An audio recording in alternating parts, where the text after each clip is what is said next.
तो इस लेक्चर में हम सीखेंगे कि हमने जो वेक्टर के कंपोनेंट करना सीखे थे, उसको हम यूज कैसे करेंगे, कहाँ-कहाँ यूज करेंगे और कैसे, क्या फायदा होगा उससे, है ना? जैसे कुछ जगहों पे ना आपको प्रैक्टिकल लाइफ में फिजिक्स में क्वेश्चंस मिलेंगे, एक तो वहाँ यूज करने की बात आती है, जिसमें वैसे ही कुछ क्वेश्चंस आपको सॉल्व करवा रहा हूँ, जिसमें आप वेक्टर्स के कंपोनेंट करोगे आगे, है ना? फॉर एग्जांपल आपको ऐसा क्वेश्चन मिलेगा, है ना, कि एक ब्लॉक रखा है ग्राउंड पे, है ना? कोई m मास का ब्लॉक है, इसको हम इधर की तरफ खींच रहे हैं F फोर्स लगा के, है ना, किसी एंगल पे हॉरिजॉन्टल के साथ थीटा एंगल पे ब्लॉक को हम खींच रहे हैं।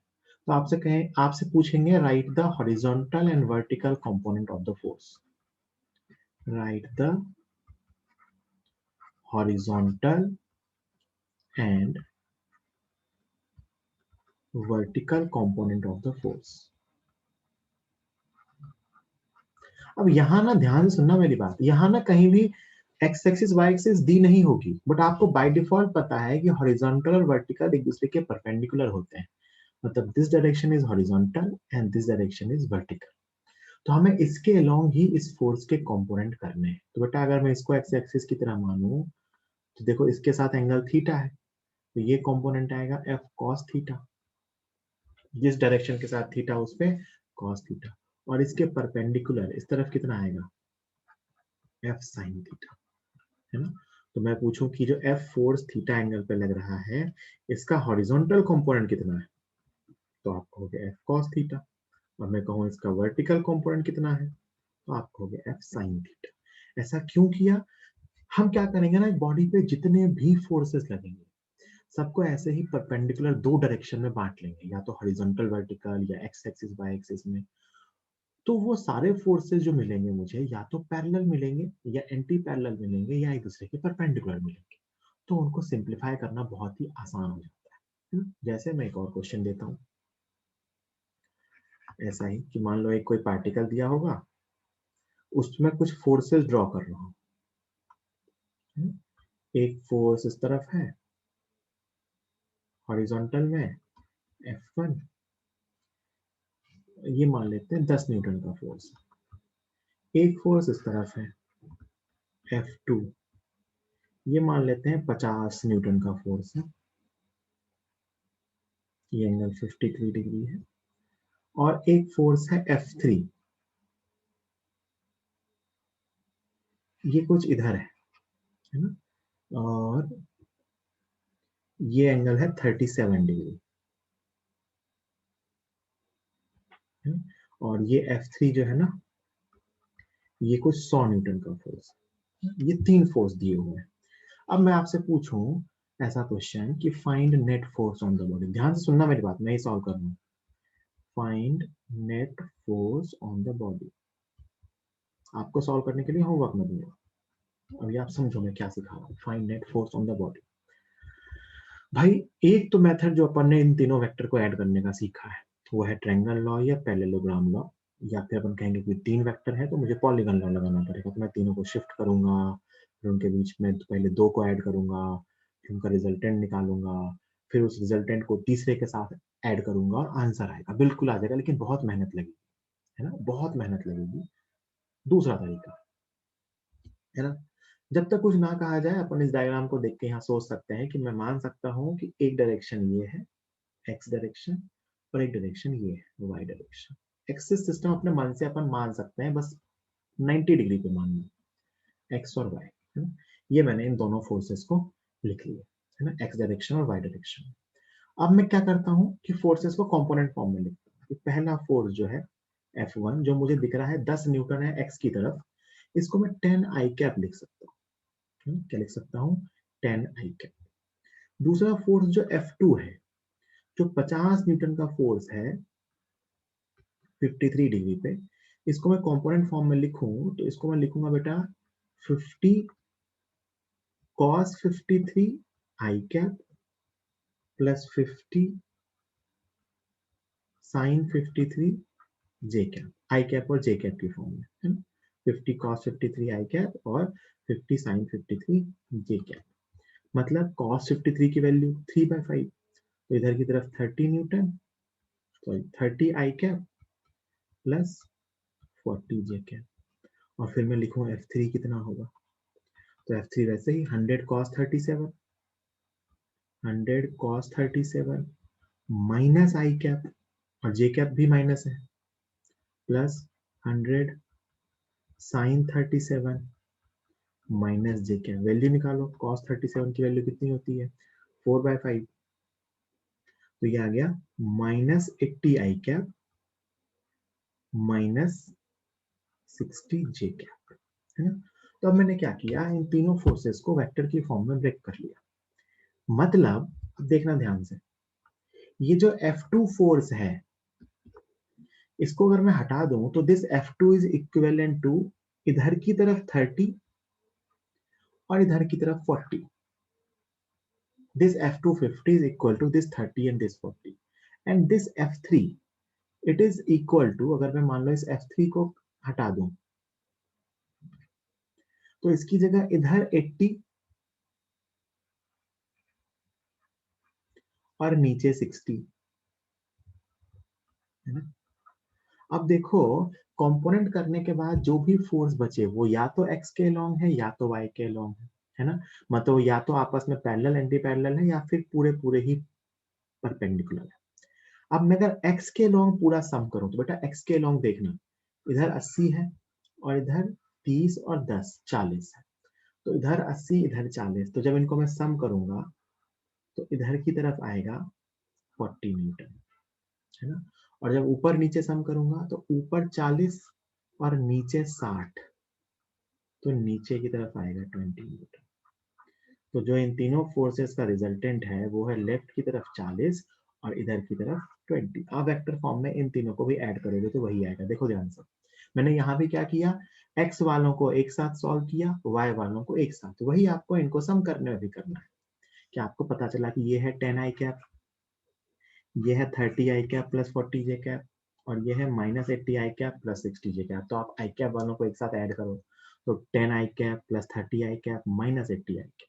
तो आप अगर नेट फोर्स लिखोगे, नेट फोर्स मतलब F1 vector plus F2 vector plus F3 vector. तो आई कैप वालों को एक साथ सम कर लो, देखो कितना आ रहा है, 10 प्लस 30 40, 40 माइनस 80 -40, ये बना -40 आई कैप, और दूसरा जे कैप वाला 40 और -60, तो -20 J cap.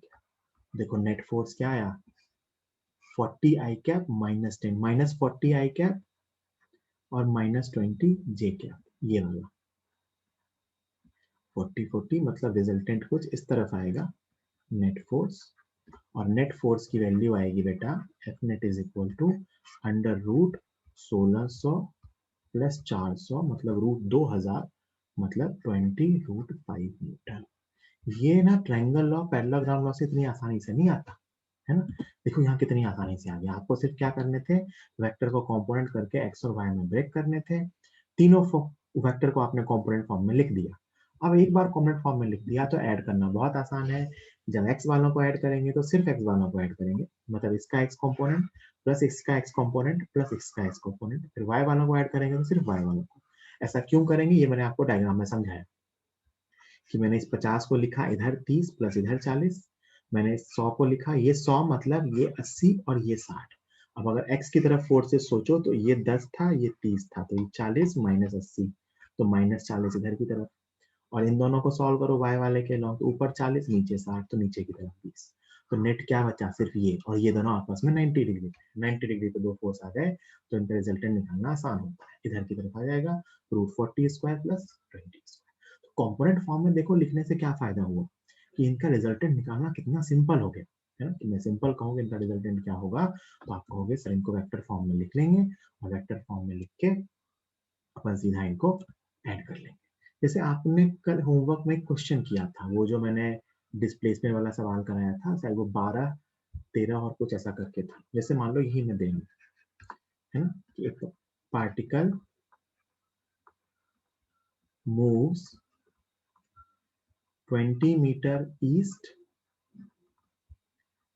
5 meter north and then 10 meter upwards, एक पार्टिकल की जो मोशन दे रखी है वो है 20 मीटर ईस्ट की तरफ, फिर 5 मीटर नॉर्थ की तरफ, और फिर 10 मीटर ऊपर की तरफ, मतलब वर्टिकली ऊपर, मतलब ये ईस्ट और नॉर्थ तो हॉरिजॉन्टल प्लेन में। Find its total displacement, find its total displacement, displacement vector quantity. तो अपन क्या करेंगे, इन तीनों को वेक्टर फॉर्म में लिख लेंगे। तो आप लिखोगे बेटा displacement vector is equal to, मान लेते हैं ये आप जानते ही हो कि ये ईस्ट होता है, ये वेस्ट होता है, ये नॉर्थ होता है, और ये साउथ होता है ना, मतलब आई कैप की तरफ ईस्ट और जे कैप की तरफ नॉर्थ, और वर्टिकली ऊपर है ना, बाहर की तरफ, पेज के बाहर वर्टिकली ऊपर, इसको प्लस के कैप लिख सकते हैं और नीचे को माइनस के कैप। तो देखो डिस्प्लेसमेंट वेक्टर लिख रहा हूँ, 20 मीटर ईस्ट की तरफ मतलब 20 आई कैप, 5 मीटर नॉर्थ की तरफ मतलब 5 जे कैप, और 10 मीटर ऊपर की तरफ मतलब मेरे परपेंडिकुलर पेज के प्लस 10 के कैप। ये बेटा हो गया इसका डिस्प्लेसमेंट वेक्टर। ये क्या हो गया, डिस्प्लेसमेंट वेक्टर। अब मैं आपसे पूछूं बताओ इसका मैग्नीट्यूड कितना है, तो डिस्प्लेसमेंट वेक्टर का मैग्नीट्यूड आएगा under root 20 square plus 5 square plus 10 square, तो ये आ गया 400, 500, 525। तो रूट 525 मतलब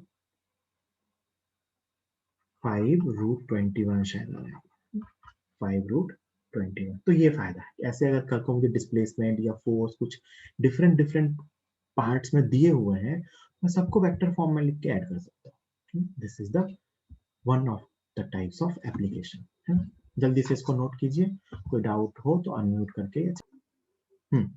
तो ये अपन ने सीख लिया कि ऐसे क्वेश्चन। अब इस पे बेस्ड मैं आपको एक सवाल और दे रहा हूँ, फोर्स पे बेस्ड है ना, कि मान लो आपको ना कुछ फोर्सेस दिए हुए हैं,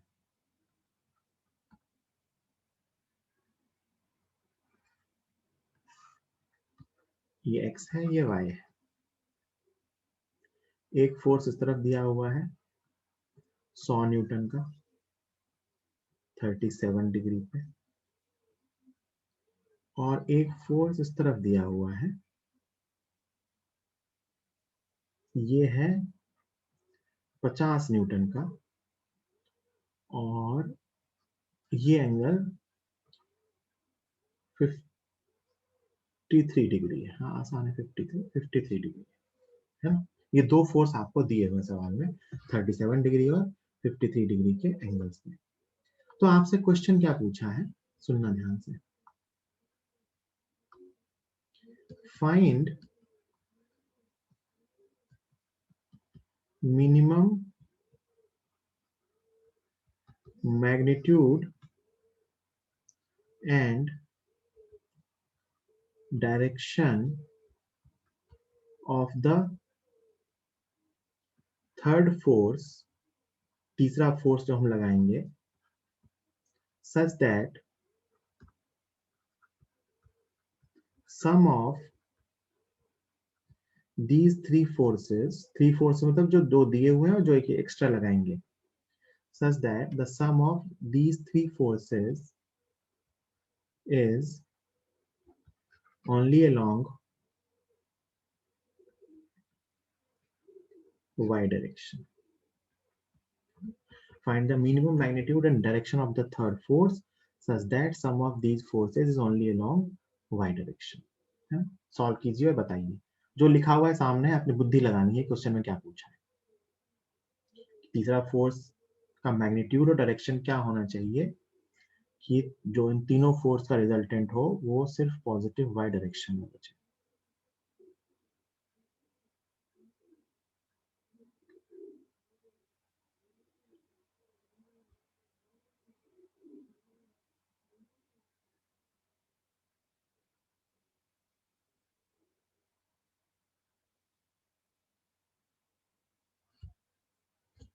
करो सब लोग कंपोनेंट्स करो, तब तक मैं भी कंपोनेंट कर रहा हूँ।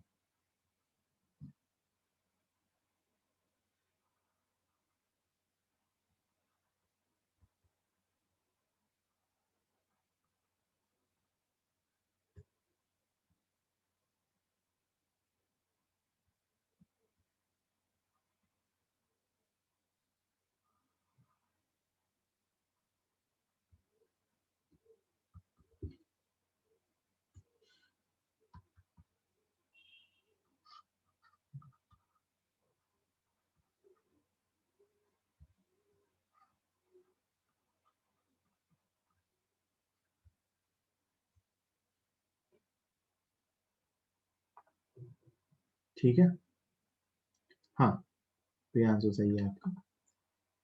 तो देखिए ध्यान से, है ना?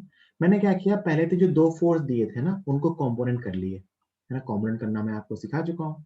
आई कैप जे कैप में किए तो 100 वाले का इधर की तरफ 80 आया, इधर की तरफ 60 आया, 50 वाले का इधर की तरफ 30 आया, इधर की तरफ 40 आया। तो नेट जो एक्स में फोर्स है वो है 110 न्यूटन प्लस एक्स की तरफ, और जो वाई में फोर्स है वो है 20 न्यूटन। ये इन दोनों फोर्सेस का सम है।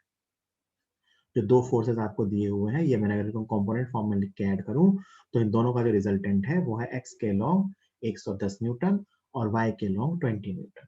अब आपसे पूछा क्या है, ये देखिए कि थर्ड फोर्स कहाँ लगाएं और कितना लगाएं कि नेट सिर्फ वाई के लॉन्ग बचे। वाई के लॉन्ग बचे मतलब मुझे इस एक्स वाले को कैंसिल करना है। तो एक्स वाला फोर्स है कितना, 110। बेटा ये कैंसिल कब होगा, जब मैं तीसरा फोर्स इसके ठीक ऑपोजिट में लगा दूंगा, है ना, और वो कितने का लगाऊंगा, 110 न्यूटन का। भाई मैं चाहता हूं सिर्फ y में बचे, सिर्फ y में बचे, इसका मतलब x वाला कैंसिल हो जाए। तो अगर मेरे पास नेट फोर्स x में है 110 न्यूटन आई कैप, तो इसको कैंसिल कौन करेगा, तो माइनस 110 न्यूटन आई कैप। तो जो तीसरा फोर्स है F3, that will be minus 110 Newton in I cap. Minus लगा दिया मतलब वो माइनस आई कैप हो गया, है ना। जो तीसरा फोर्स हमें रिक्वायरमेंट है वो है माइनस 110 न्यूटन आई कैप, मतलब उसके ऑपोजिट। तो इस तरह के क्वेश्चन भी कई बार पूछ लेते हैं आपसे, ये भी पूछ लेते हैं, पता है।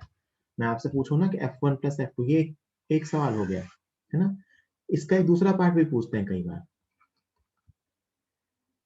कि फाइंड थर्ड फोर्स, तीसरा force such that sum of these three forces is zero. ये पूछ लेंगे, बताओ तीसरा फोर्स क्या होगा ताकि इनका सम जीरो हो जाए। तो भाई जीरो हो जाए तो ये F1 plus F2 plus F3 का सम क्या होना चाहिए, जीरो। भैया ये जो दिया हुआ है ना, ये ये F1 प्लस F2 है, तो आप लिखोगे F1 प्लस F2 की वैल्यू तो पता है कितनी, 110 I cap plus 20 J cap plus F3 is equal to zero. तो यहां से F3 की वैल्यू कितनी आ गई, minus 110 I cap minus 20 J cap. अच्छा, इसको इतना लिखने की जरूरत नहीं है, लॉजिकली सोच सकते हैं कि इन दोनों फोर्सेस का सम आ रहा है 110 इधर और 20 इधर, मुझे इसे कैंसिल करना है। तो 110 को कैंसिल करेगा 110 इधर, और 20 को कैंसिल करेगा 20 नीचे। तो फोर्स क्या आ गया, माइनस 110 इधर और 20 नीचे। अगर मैं ये फोर्स लगा दूं तो ये फोर्सेस आपस में कैंसिल हो जाएंगे। तो ये थर्ड फोर्स है जो इसको कैंसिल कर सकता है। ठीक है,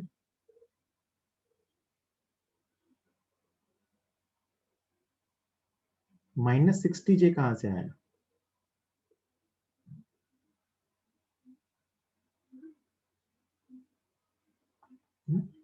माइनस 20 जे आएगा ना, है ना। बात समझ में आ गई कि minus 110 I cap minus 20 J cap. बात समझ आई, क्या बताया मैंने। तो ऐसे क्वेश्चन भी पूछते हैं, दो फोर्स दे देंगे, बताओ थर्ड फोर्स क्या हो कि उनका सम जीरो हो जाए।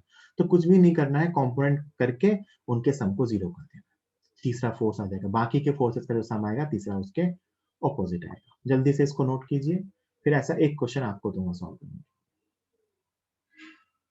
एक क्वेश्चन आपको दूंगा सॉल्व करने के लिए।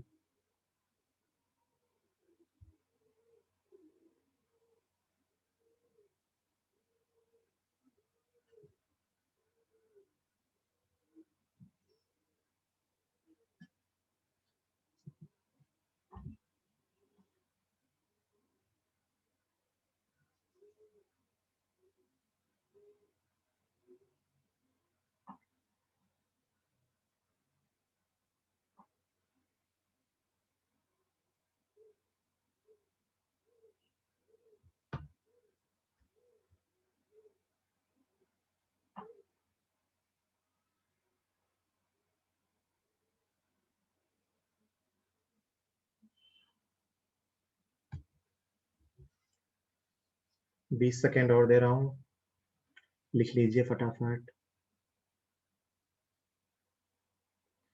ये अपन ना वेक्टर के साथ थोड़ा थोड़ा सा आगे का भी पढ़ रहे हैं, फोर्स का पार्ट जहां पर इसको यूज करेंगे, ताकि आपको एग्जैक्टली पता चले कि मतलब वेक्टर पढ़ क्यों रहे हैं।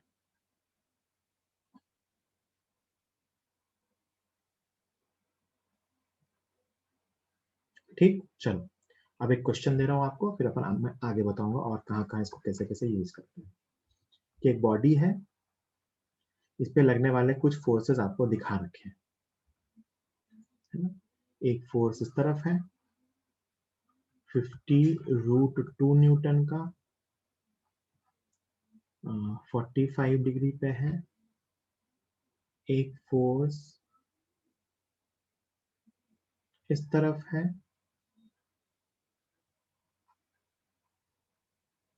F1,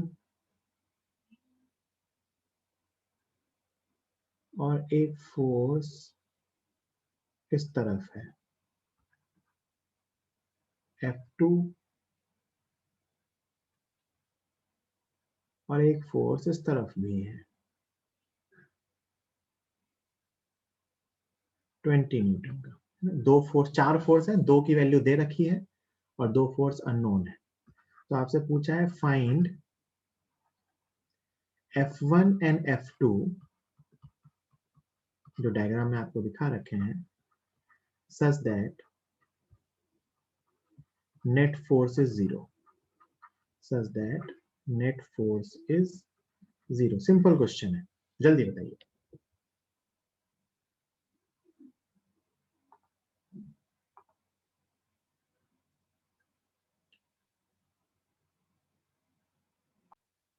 पहले मैं क्या करता हूं ना, जो दो फोर्स दिए हैं उसको कंपोनेंट फॉर्म में लिख लेता हूं। तो भाई ये तो 50√2 है 45 पे, तो इसको हटाएंगे तो इधर की तरफ बचेगा 50 न्यूटन और इधर की तरफ बचेगा 50 न्यूटन। तो अब जो नेट फोर्स अब मेरे पास बच रहे हैं वो है इधर की तरफ 50, ऊपर की तरफ एक 50 और एक 20, 70 न्यूटन। लेफ्ट की तरफ F2 और नीचे की तरफ F1, है ना। अब बेटा ध्यान से देखो, ये कैंसिल कब हो सकता है, जब ये F2 50 न्यूटन हो और F1 70 न्यूटन हो। तो इसका मतलब जो F2 वेक्टर आएगा, F2 vector, it will be -50 I cap, और जो F1 वेक्टर आएगा ये कितना आएगा, -70 जे कैप। सिंपल, मैंने कंपोनेंट्स कर दिए। x कंपोनेंट को x कंपोनेंट ही कैंसिल कर सकता है, y कंपोनेंट को y कंपोनेंट ही कैंसिल कर सकता है। तो x की तरफ नेट फोर्स दोनों का 50 था, y की तरफ नेट फोर्स दोनों का 70 था। तो 50 वाले को 50 वाले ने कैंसिल कर दिया, 70 वाले को 70 वाले ने कैंसिल कर दिया। कोई डाउट किसी को? जल्दी लिखिए, 30 सेकंड दे रहा हूं, फिर आगे चलेंगे, है ना। तो एक तो इस टाइप के सवाल होते हैं।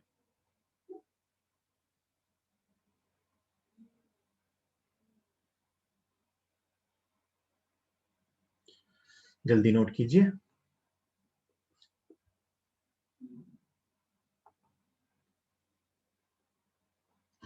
ठीक, फिर कई बार क्वेश्चन में क्या होता है कि वो ना एक्सिस सिस्टम चेंज कर देते हैं। मतलब अभी तक जो अपन मान रहे हैं एक्स एक्सिस और वाई एक्सिस हॉरिजॉन्टल और वर्टिकल है एक तरीके से। कई बार वो क्वेश्चन में क्या करेंगे, आपको तंग करने के लिए वो नहीं करेंगे, कई बार वो करेंगे, और कई बार हमारे लिए वैसा एक्सिस सिस्टम मानना आसान हो जाता है। जैसे, है ना, इसका एक अगला यूज आप न्यूटन्स लॉ में पढ़ोगे, काइनेमेटिक्स में थोड़ा सा बताऊंगा। वह बेटा कंपोनेंट्स ऑन इंक्लाइन प्लेन, क्या है, components on incline plane, incline plane पे कंपोनेंट का।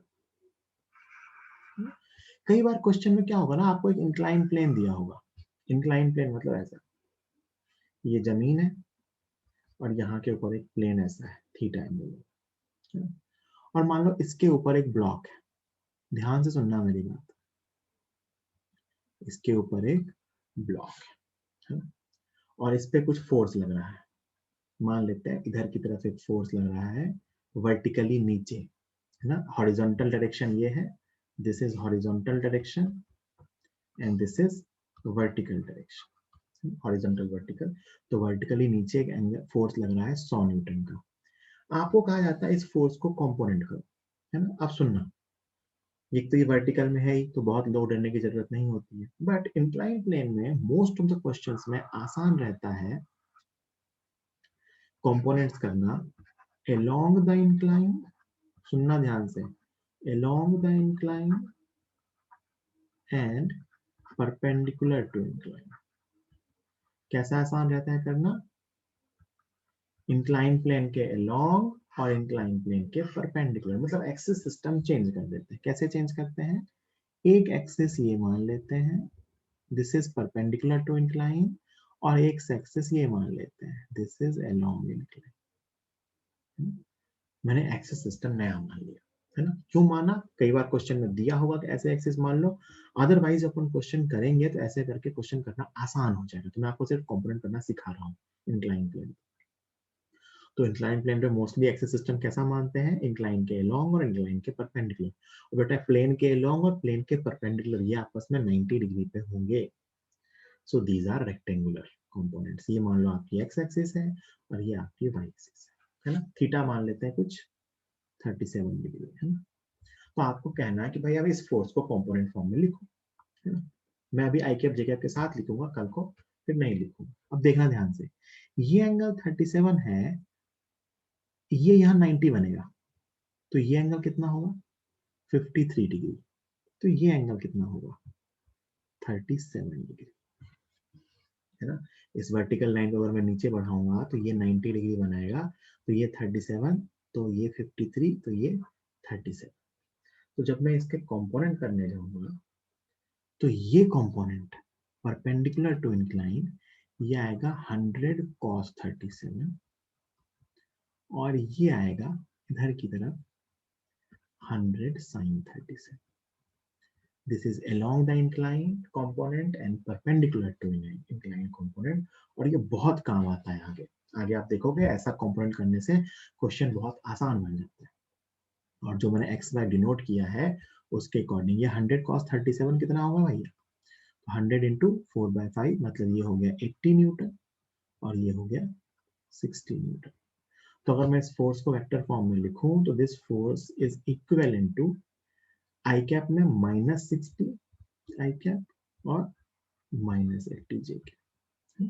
यहाँ मैंने एक्सिस सिस्टम ऊपर और इधर, सॉरी अलोंग द इंक्लाइन और परपेंडिकुलर टू इंक्लाइन मान लिया था। कल को मेरी इच्छा हुई तो मैं एक्स एक्सिस इधर और वाई एक्सिस इधर भी मान सकता हूँ, मेरी मर्जी। तो यही आंसर जो मैं लिखता वेक्टर फॉर्म में, उसको मैं लिखता 60 आई कैप प्लस 80 जे कैप। तो आप वैल्यू तो फिक्स रहती कि इंक्लाइन के अलोंग नीचे की तरफ 60 आ रहा है और इंक्लाइन के परपेंडिकुलर 80 आ रहा है। अब वो आई कैप जे कैप किधर होगा ये इस पे डिपेंड करता है कि एक्सिस सिस्टम क्या माना गया है।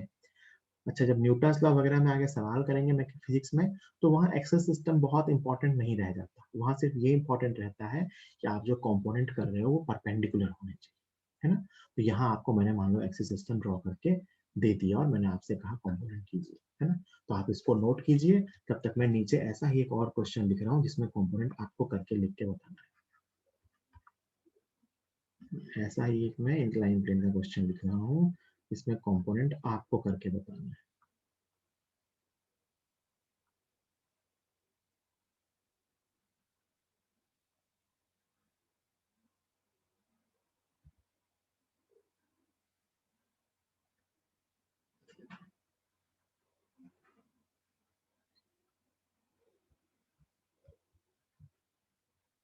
ये फोर्स हॉरिजॉन्टल है, पिछली बार वर्टिकल था, ये फोर्स हॉरिजॉन्टल है। और इंक्लाइन प्लेन का एंगल इस बार मैं कह देता हूँ 30 डिग्री है ना? एक हॉरिजॉन्टल फोर्स है जैसा डायग्राम में आपको दिखा रखा है, और मैं एक्सिस सिस्टम डिफाइन कर दे रहा हूँ। ये एक्स एक्सिस है और ये वाई एक्सिस है। तो आपको इस फोर्स को कंपोनेंट फॉर्म में लिखना है। एंगल आपको खुद ज्योमेट्री, बेसिक ज्योमेट्री लगा के निकालना है कि किस एंगल से कैसे कंपोनेंट करेंगे। आपको इंक्लाइन प्लेन का एंगल देगा। जब अपन फिजिक्स में आगे सीखेंगे तो पर इंक्लाइन प्लेन को मैं और भी बहुत सारे क्वेश्चंस करवाऊंगा, तो और मजा आएगा। अभी बस आपको इंट्रोडक्शन दे रहा हूँ कि एक इंक्लाइन प्लेन नाम की चीज आपके जीवन में आएगी जो आपको दुख देने की कोशिश करेगी, बट आप दुखी मत होना। पहला वाला नोट कीजिए और दूसरा इस क्वेश्चन में कंपोनेंट करके मुझे आंसर लिख के बताइए।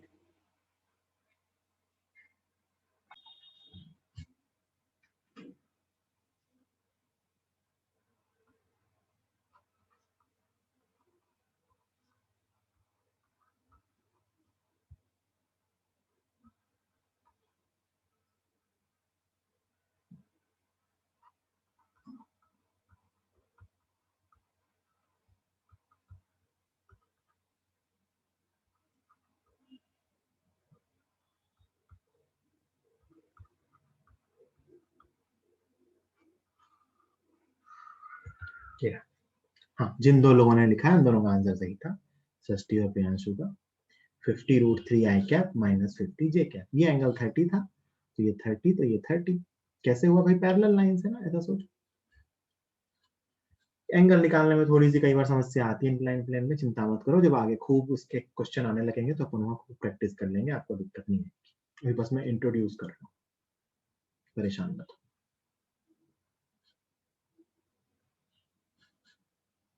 जल्दी लिखिए, 30 सेकेंड दे रहा हूँ, फिर आगे चलेंगे और कुछ यूजेस सीखेंगे।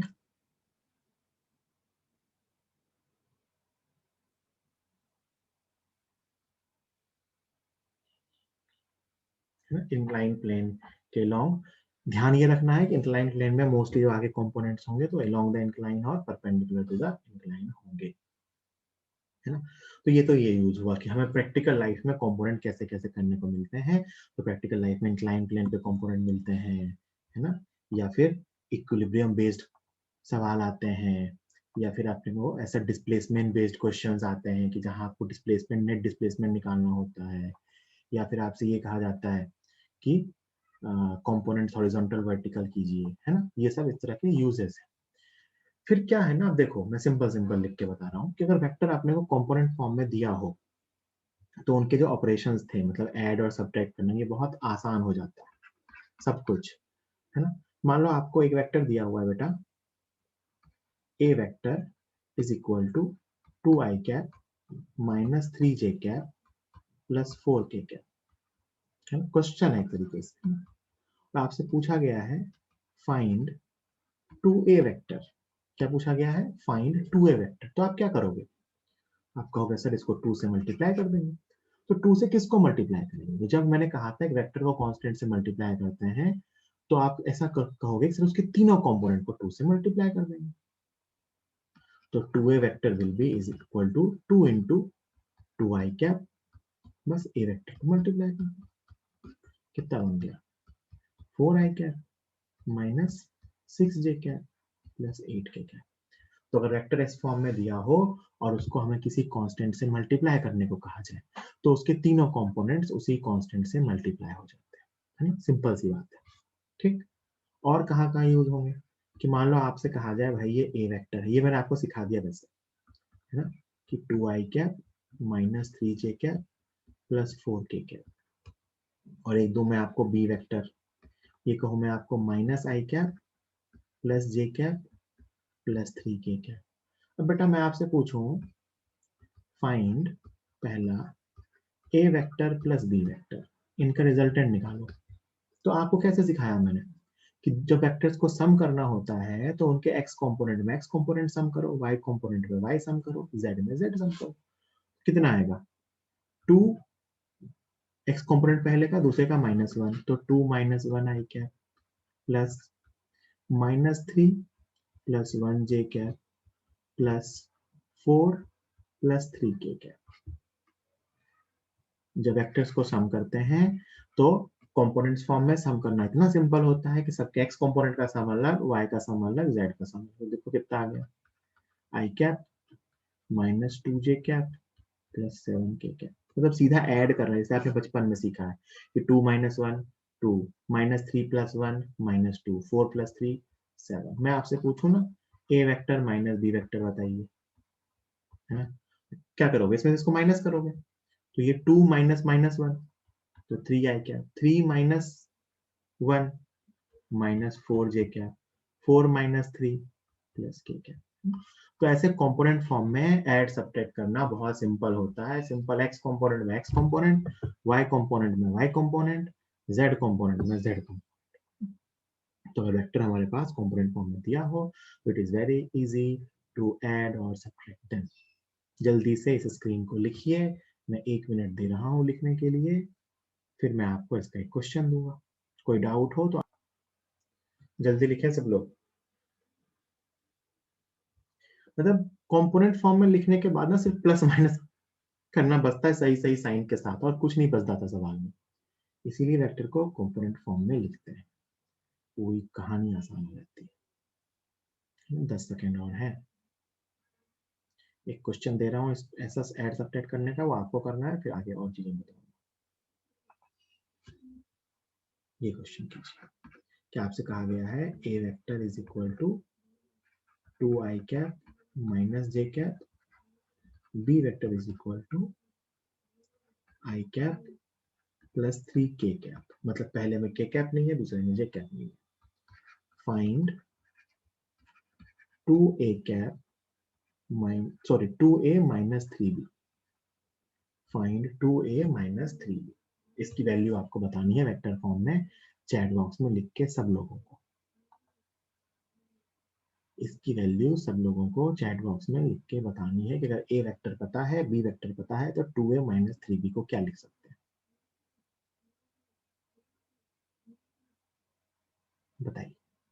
मतलब कुछ है भी नहीं इसमें, तो अपन तो सीधा लिख लेंगे a पता है तो 2a, तो व्हाट इज 2a? तो 2a को लिखेंगे बेटा 4i cap minus 2j cap, and 3b, तो व्हाट इज 3b? 3b आ गया यहाँ से 3i cap plus 9k cap. अब इसको माइनस करना है, तो i कैप में i कैप माइनस करेंगे तो बचेगा i कैप, है ना। 4 3 कैप 4 माइनस 3, j कैप यहाँ -2 है, यहाँ j कैप 0 है, तो -2j कैप, और k कैप यहाँ 0 है, इट इज 0k कैप, और यहाँ 0j कैप है, तो k कैप तो 0 माइनस 9, कितना बचा -9k कैप। ज्यादातर लोगों ने सही लिख दिया था, गुड, है ना। तो i cap -2j cap minus 9k cap. तो ऐसे क्वेश्चन कई बार आ जाते हैं, तो आप उसको सॉल्व कर लो, ठीक, बहुत ध्यान से। तो एक तरह के यूज ये सीख गए, तो अपन क्या क्या सीखे, कंपोनेंट करना, या ऐसे वेक्टर लिखे हो तो उसको ऐड सब्ट्रैक्ट करना। अगला एक बहुत ही इंपॉर्टेंट काम आता है वेक्टर्स में, इसकी हेल्प से, जो कंपोनेंट की हेल्प से आता है, वो आता है टू फाइंड यूनिट वेक्टर, जो अपन कंपोनेंट की हेल्प से करेंगे। टू फाइंड यूनिट वेक्टर, है ना, in the direction of a vector, to find unit vector in the direction of a vector। मैं क्वेश्चन की हेल्प से ही बता रहा हूँ, ध्यान से सुनना। मैंने यूनिट वेक्टर को डिफाइन कैसे किया था कि a कैप मतलब unit vector in the direction of a is equal to a vector जो भी दिया होगा divided by magnitude of a vector. मतलब मैंने वहां पर इसको कैलकुलेट करना नहीं सिखाया था, अब मैं इसको यहाँ कैलकुलेट करना सिखाऊंगा। एक एग्जांपल मैं यही दे रहा हूँ, वो आप सॉल्व देखेंगे, फिर ऐसा एग्जांपल मैं आपको दूंगा सॉल्व, है ना। ए कैप क्या होता है, ए वेक्टर अपॉन उसका मैग्नीट्यूड। तो मान लो आपके पास एक वेक्टर दिया हुआ है ना? क्या है vector, 2i cap minus 3j cap plus 5k cap. आपके पास एक वेक्टर दिया हुआ है और आपसे पूछा है find unit vector in the direction of A. Find unit vector in the direction of a vector, कि ए की डायरेक्शन में यूनिट वेक्टर क्या होगा।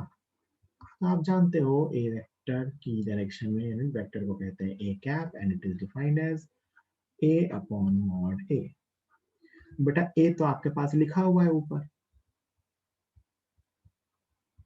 है ना, तो ये लिख दिया ए वेक्टर अपॉन मॉड ए। मॉड ए मतलब ए का मैग्नीट्यूड, तो ए का मैग्नीट्यूड मतलब 2 square plus -3 square plus 5 square. भाई किसी वेक्टर को वेक्टर कंपोनेंट फॉर्म में दिया हो तो उसका मैग्नीट्यूड कैसे निकालते हैं, x square plus y square plus z square. तो ये 4 9 4 13 और 25 और 13 38, 38 हुआ ना, 25 9 34, 34 और 4 38, हाँ, रूट 38। तो अपना आंसर आ गया 2i cap minus 3j cap plus 5k cap upon root 38। This is unit vector in the direction of a vector. आप मैग्नीट्यूड निकालोगे, इसका मैग्नीट्यूड 1 आएगा, स्क्वायर करके ऐड करोगे तो इसका मैग्नीट्यूड 1 आएगा। तो किसी भी वेक्टर की डायरेक्शन में अगर यूनिट वेक्टर निकालना हो तो वो भी कॉम्पोनेंट फॉर्म की हेल्प से बड़ा आसान होता है कि वेक्टर डिवाइडेड बाय उसका मैग्नीट्यूड। जल्दी से नोट कीजिए, 1 मिनट दे रहा हूं, किसी को डाउट है तो अनम्यूट करके लिख के पूछ सकते हैं।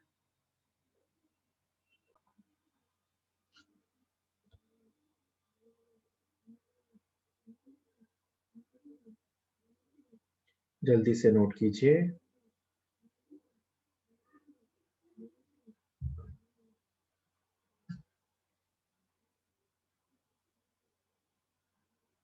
दस सेकेंड और है।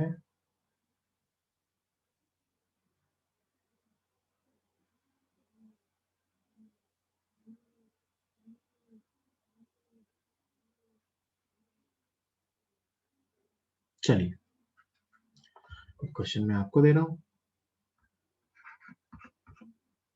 कि ए वेक्टर है I cap minus J cap plus 2k cap, B vector है I cap plus 2j cap minus k cap. और आपसे पूछा गया है find unit vector in the direction of a vector minus b vector, कि a vector minus b vector की direction में unit vector बताइए। बताइए।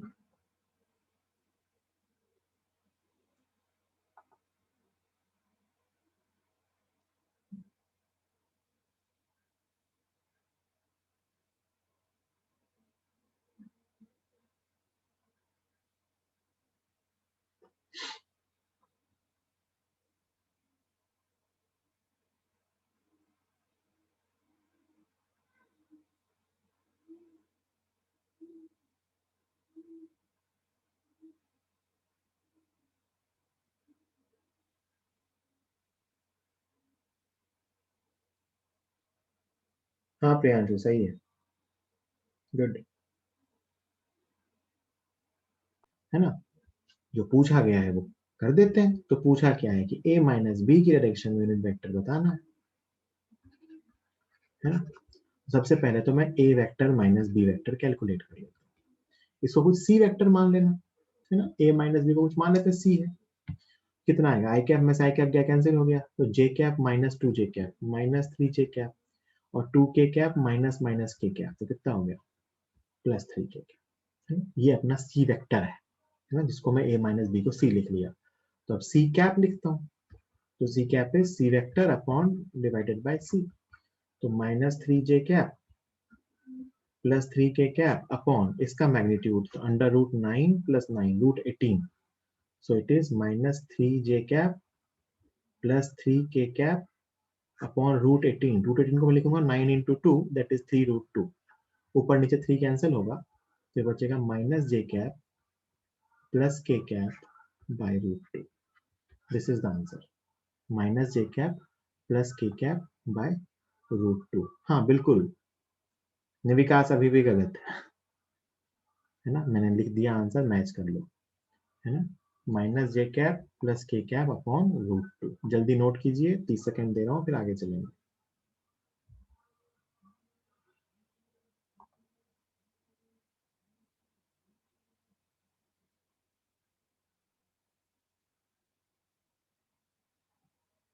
ठीक, तो इस टाइप के क्वेश्चंस भी अपने से हो जाएंगे। फिर मैं यूनिट वेक्टर पे बेस एक क्वेश्चन, मैं बोल दिया, बोलना नहीं चाहिए था, एक क्वेश्चन और दे रहा हूँ कि ये particle is moving with a speed of, a particle is moving with a speed of 10 meter per second. A particle is moving with a speed of 10 meter per second in the direction of vector 3 I cap plus 4 j cap. A particle is moving with a speed of 10 meter per second in the direction of vector 3 I cap plus 4 j cap. Write its velocity in vector form. Write its velocity in vector form. इसकी velocity बताइए vector form में, है ना? बताइए जरा लिख के chat box में। जो है वो सवाल है, सामने आपके लिखा हुआ है, आप सबको अपना आंसर लिख के बताना है चैट बॉक्स में। A particle is moving with a speed of 10 meter per second in the direction of 3 I cap plus 4 j cap. Write its velocity in vector form.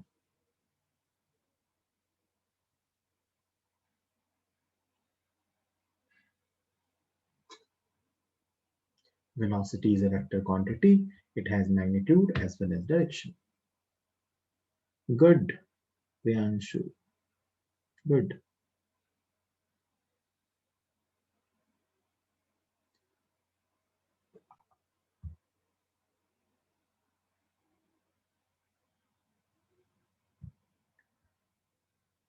ठीक है, देखिए बहुत सिंपल क्वेश्चन है, पर थोड़ी सी बुद्धि लगेगी, समझना है क्वेश्चन को। ये है मैग्नीट्यूड, है ना? अगर मैं वेलोसिटी वेक्टर लिखूं तो वेलोसिटी वेक्टर में क्या क्या आएगा?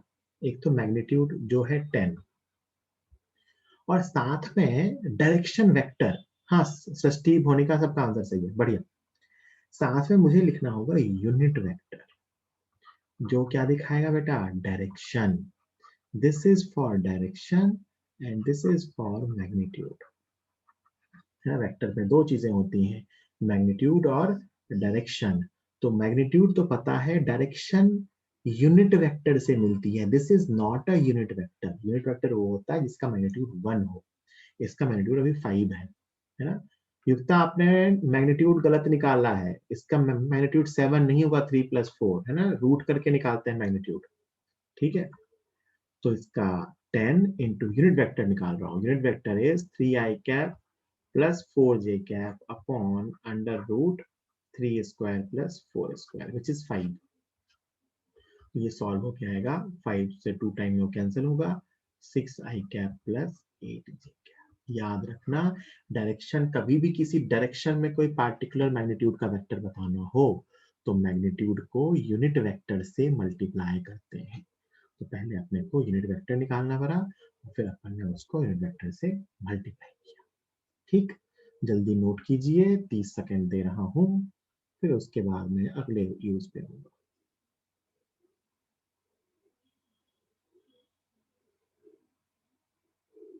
आपको अगर फील हो रहा हो तो मैंने थोड़ी थोड़ी काइनेमेटिक्स चालू कर दी है बीच बीच में, है ना?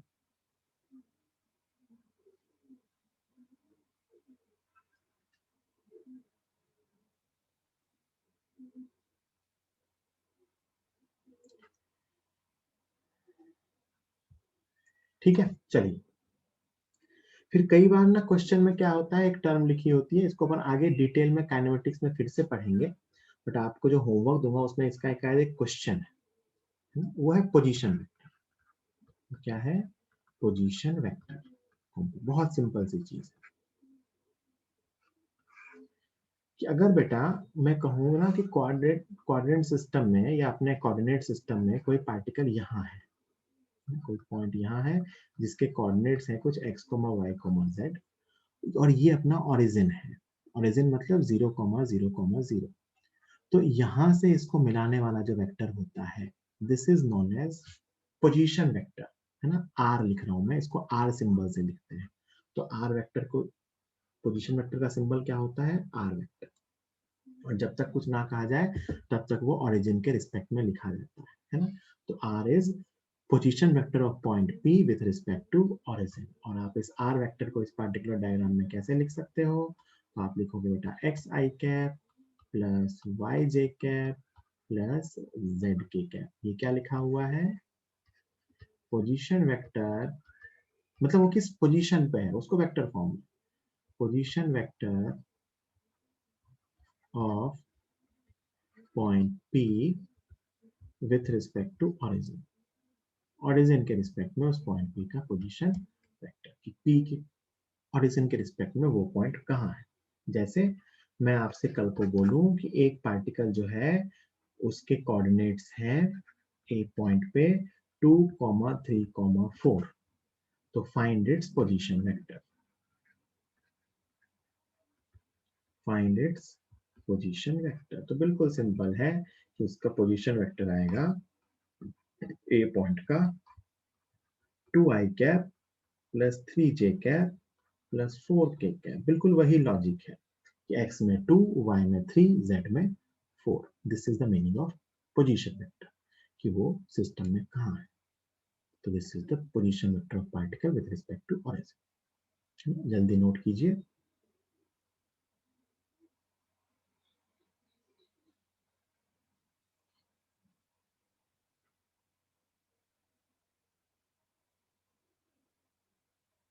जल्दी नोट कीजिए।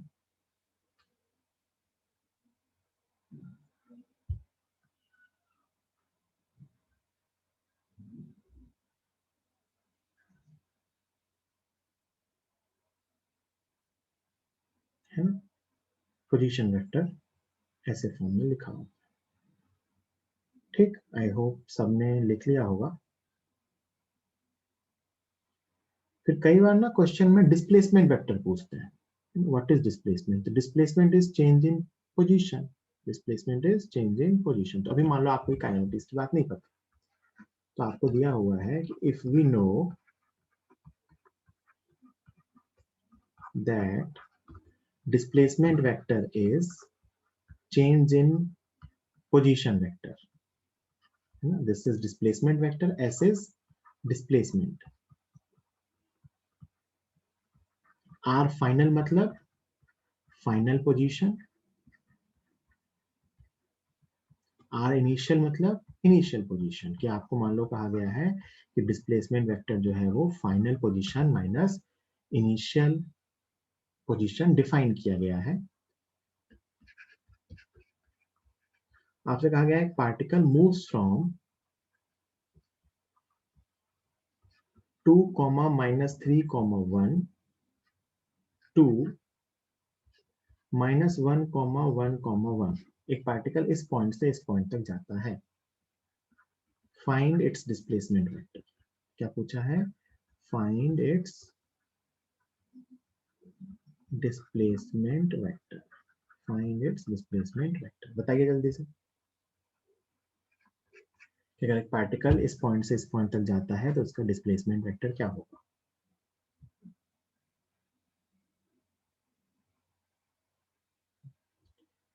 सब लोग बता सकते हैं?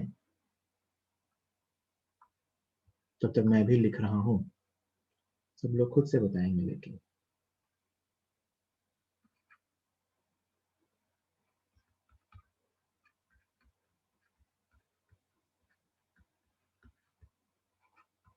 ये फाइनल पोजीशन, ये इनिशियल पोजीशन, और डिस्प्लेसमेंट होता है फाइनल पोजीशन माइनस डिस्प्लेसमेंट। हमेशा क्या होता है? Final minus initial position. तो माइनस करेंगे तो ये बचेगा -3i cap plus 4j cap और k कैप 0। तो answer is -3i cap plus 4j cap. -3i cap plus 4j cap. हाँ, ज्यादातर लोगों का सही था, जो ही आपका गलत था माइनस उल्टा हो गया आपका। -3i cap plus 4j cap. और मैं आपसे पूछूं कि डिस्प्लेसमेंट का मैग्नीट्यूड कितना होगा, तो इसका मैग्नीट्यूड आ जाएगा √3² प्लस 4²। कितना आ गया? 5। अवधेश साइन गलत है, 4 -4j कैप नहीं, +4j कैप। 1 - -3 इज 1 + 3, 1 + 4 आ जाए। ये डिस्प्लेसमेंट का मैग्नीट्यूड है। हाँ, तो ऐसे क्वेश्चंस भी कई बार आपसे पूछ लेंगे कि आपको पहले का पोजीशन वेक्टर पता है और आपको बाद का पोजीशन वेक्टर पता है, तो आपसे पूछ लेंगे बताओ डिस्प्लेसमेंट वेक्टर क्या होगा, तो अपन वो भी बता सकते हैं। ठीक है, आई थिंक सब लोगों ने ये स्लाइड लिख ली होगी। ठीक, तो आज की लेक्चर अपन यहीं फिनिश करते हैं। आपका ब्रेक है 15 मिनट का, आप वापस ज्वाइन कर लेना, और ज्वाइन मैंने आपको जिस फॉर्मेट में बताया उसी फॉर्मेट में करना। आपके व्हाट्सएप ग्रुप पे आ गया है आपका फॉर्म नंबर, वो देख लो और उसको लिख के रख लो सेफली। ठीक है, चलो अपन इसको फिनिश करते हैं।